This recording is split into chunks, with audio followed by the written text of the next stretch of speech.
এটা আমার মা জমাইতো, মারা গেছে 4 বছর আগে, সে মারা গেছে।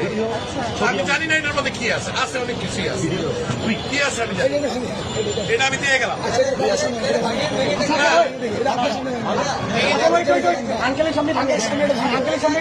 যা আছে আমি এক ট্রাক খাওয়া হচ্ছে, এটা নিয়ে আমি এখন ওইখানে যাচ্ছি। আন্টি মারা গেছে, না, আমার মা মারা গেছে।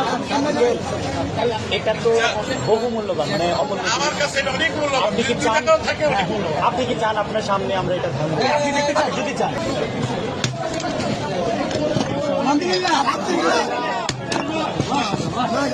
এটা আমার মায়ের জমানো পয়সা।